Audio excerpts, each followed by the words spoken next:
என் பேர் பாண்டீஸ்வரி. என் பையன் பேர் வந்து ஜித்தீஷ். நாங்கள் ஐஜிபிலேருந்து வரோம். நாங்கள் எக்மோர் பேபி ஹாஸ்பிட்டல் தான் ஃபஸ்ட்டு வந்து அவனுக்கு பேச்சு வரல, இந்த மாதிரி இருக்கா ஆட்டிசம் அப்படின்னு சொல்லிட்டு கண்டுபிடிச்சோம். அதுக்கப்புறம் இங்கே விதை தெரப்பி சென்டருக்கு, அதுக்கப்புறம் யூடியூப் மூலமாக வந்து அந்த விதை பஸ் பார்த்துட்டு இங்கே வந்து நாங்கள் தெரப்பி வந்து கொடுத்துட்ருக்கோம். ஹாய், என்னோட பேர் டயனா. நான் தான் ஜித்தீஷோட தெரப்பிஸ்ட். ஜித்தீஷ் வந்து 5 years 2 months வந்து நம்மக்கிட்ட தெரப்பிக்கு வந்தாங்க. கன்சல்டேஷனுக்கு வரும்போது அவங்கள அப்சர்வ் பண்ணி அசஸ் பண்ணி அவங்களுக்கு வந்து சிவியர் ஆட்டிசம் அப்படிங்கிறத வந்து நாங்கள் ஐடென்டிஃபை பண்ணி அதுக்கு வந்து அவனுக்கு வந்து ஓடி ஆக்குபேஷனல் தெரப்பியும் ஸ்பீச் தெரப்பியும் வந்து அவனுக்கு தேவைப்பட்டது. ஸோ அவனுக்கு வந்து வீக்லி 2 வந்து ஆக்குபேஷனல் தெரப்பி அண்டு ஸ்பீச் தெரப்பியும் வந்து நாங்கள் வந்து அவனுக்கு அலாட் பண்ணி வச்சுருந்தோம். ஆக்குபேஷனல் தெரப்பி பார்த்திங்கன்னா வந்து ஒரு 45 minutes அவனுக்கு வந்து ஷெட்யூல் படி போகும்.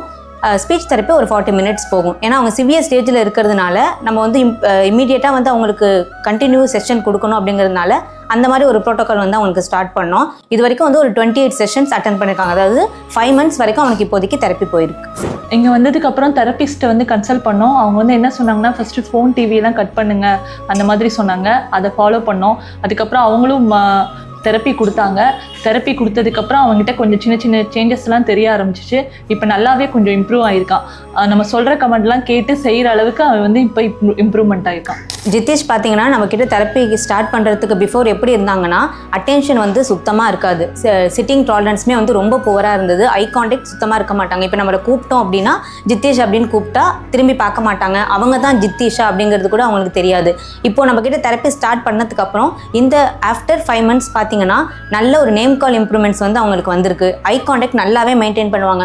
ஒரு ஒர்க் கொடுத்தாலோ இல்லை நீங்கள் அவங்கக்கிட்ட பேசினா கூட ஒரு 5 minutes 10 minutes வரைக்கும் கூட உங்கள் கண்ணை பார்த்து வந்து அவன் நீங்கள் என்ன சொல்கிறீங்க அப்படிங்கிறத கவனிக்கிறான். அந்த லெவலுக்கு வந்து அவனுக்கு நல்ல இம்ப்ரூவ்மெண்ட் வந்திருக்கு. சிட்டிங் டாலரன்ஸுமே வந்து ஓடிக்கிட்டே இருப்பாங்க முன்னாடி. இப்போ பார்த்தீங்கன்னா ஒரு இடத்துல உட்காந்து ஒரு ஒர்க்ஸ் பொறுமையாக செய்கிற அளவுக்கு வந்து அட்டென்ஷன் அண்ட் சிட்டிங் டாலரன்ஸுமே வந்து குழந்தைக்கு வந்து நல்லாவே இம்ப்ரூவ் ஆயிருக்கு. ஃபோன் பார்த்து தான் வந்து இவன் வந்து சாப்பிடுவான், எல்லாமே பண்ணுவான். ஃபோன் அடிக்டடாக இருந்தான். இப்போ வந்து கொஞ்சம் அந்த ஃபோன்லாம் விட்டுட்டான். ஃபோன் சுத்தமாக பார்க்குறதே இல்லை. அவனோட ஆக்டிவிட்டீஸ்லாம் நல்ல இம்ப்ரூவ்மெண்ட் ஆகிருக்கு. எல்லாமே நம்ம சொல்கிற கமெண்ட்லாம் கேட்டு செய்கிற அளவுக்கு அவன் இப்போ இந்த அளவுக்கு இம்ப்ரூவ்மெண்ட்டாக வந்திருக்கான். ஸ்பீச்லேயும் கொஞ்சம் இம்ப்ரூவ்மெண்ட் இருக்குது. ஸோ ஜித்தீஷ்க்கு இருக்கிறது வந்து ஆட்டிசம், ADHD இந்த மாதிரி கண்டிஷன்ஸ். இதெல்லாம் வந்து இப்போது உங்கள் வீட்லையோ இல்லை உங்கள் பக்கத்தில் இருக்கிறவங்க யாருக்கோ வந்து இந்த மாதிரி இருக்குது அப்படிங்கிறத நீங்கள் எப்படி தெரிஞ்சுக்கணுன்னா, குழந்தைங்க வந்து இந்த மாதிரி கூப்பிட்டா திரும்ப மாட்டாங்க, இந்த மாதிரி கம்ப்ளைண்ட்ஸ்லாம் சொல்லுவாங்க. எப்படின்னா ஃபோன் அதிகமாக பார்க்கறதால தான் வந்து இவங்களுக்கு இது மாதிரி ஆகும். ஸோ ஃபோன் கொடுக்குறதெல்லாம் எல்லாருமே ஓரளவு கம்மி பண்ணிவிட்டு இந்த மாதிரி டிஃப்ரெண்ட் பிஹேவியர்ஸ் வந்து யாருக்காவது தெரியுது அப்படின்னா நீங்கள் பக்கத்தில் இருக்கிற ஒரு குழந்தை டாக்டரை ஃபஸ்ட்டு அணுகணும். அப்படி இல்லைனா எக்மோர் பேபி ஹாஸ்பிட்டல் அங்கெல்லாம் போனால் கூட ஆக்குபேஷனல் தெரப்பி ஸ்பீச் தெரப்பிஸ்ட்டும் அவங்களே வந்து குழந்தைக்கு இதுதான் பிரச்சனை அப்படிங்கிற சொல்லுவாங்க.